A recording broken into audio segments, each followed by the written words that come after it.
शालेय पोषण आहार योजनेअंतर्गत मुलांना मध्यान्ह भोजन दिलं जात असतं। त्यामध्ये महिन्यामध्ये आठवड्यातील प्रत्येक दिवशी वेगळा मेनू असतो। त्या मेनूंचं सादरीकरण या ठिकाणी मुलांनी केलेलं आहे। त्यामध्ये सोमवारपासून ते शनिवारपर्यंत वेगवेगळ्या आहाराचा लाभ मुलांना दिला जातो। त्यामध्ये वेगळ्या डाळी असतील, धान्य असेल, कडधान्य असतील, हे आपण मुलांना देत असतो। त्याचप्रमाणे बुधवारच्या दिवशी पूरक आहार म्हणून एक वेगळा आहार आपण मुलांना देतो। त्यामध्ये राजगिऱ्याचे लाडू असतील किंवा केळे असेल, अंडी असतील, वेगवेगळ्या प्रकारची फळं असतील। तर अशा प्रकारे मुलांचा सर्वांगीण शारीरिक विकास व्हावा यासाठी शासन जो प्रयत्न करतोय तो प्रयत्न सर्वांपर्यंत पोहोचावा म्हणून पंचायत समिती शिक्षण विभाग यांच्या मार्फत दीप शाळा जांभूळ आम्ही केलेला छोटासा प्रयत्न।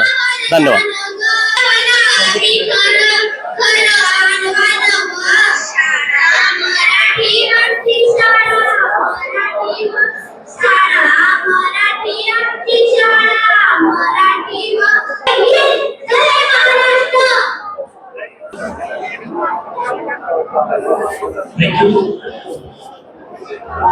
आजच्या कार्यक्रमात मानवरे यायला वेळ आहे, परंतु जर आपल्याला काही लोकगीत येत असतील, ओळ येत असेल, कुठली गाणी संगीत असेल।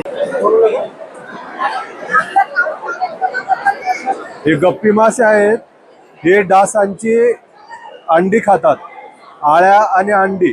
यासाठी हे आपण जिथे सार्वजनिक ठिकाणी डास उत्पत्ती स्थाने तयार होतात आणि तिथे मोठ्या प्रमाणात डासांच्या आळ्या तयार होतात, अशा ठिकाणी आपण हे गप्पी मासे टाकतो। हे गप्पी मासे पैदास केंद्र आपण प्राथमिक आरोग्य केंद्र स्तरावर निर्माण केलेले, उपकेंद्र स्तरावर निर्माण केलेले आणि त्याद्वारे आरोग्य सेवक हे डास उत्पत्ती स्थानामध्ये हे गप्पी मासे सोडतात आणि जैविक पद्धतीने डासांची निर्मिती, डेंग्यू, मलेरिया, चिकनगुन्या इत्यादी आजाराचा जो प्रादुर्भाव होतो त्यापासून हे संरक्षण देतात।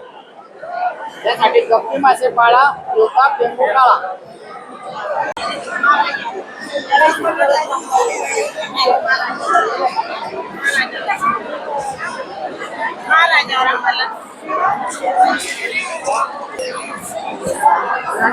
सर्वांना नमस्कार। कार्यक्रमाला आपण थोड्या सुरुवात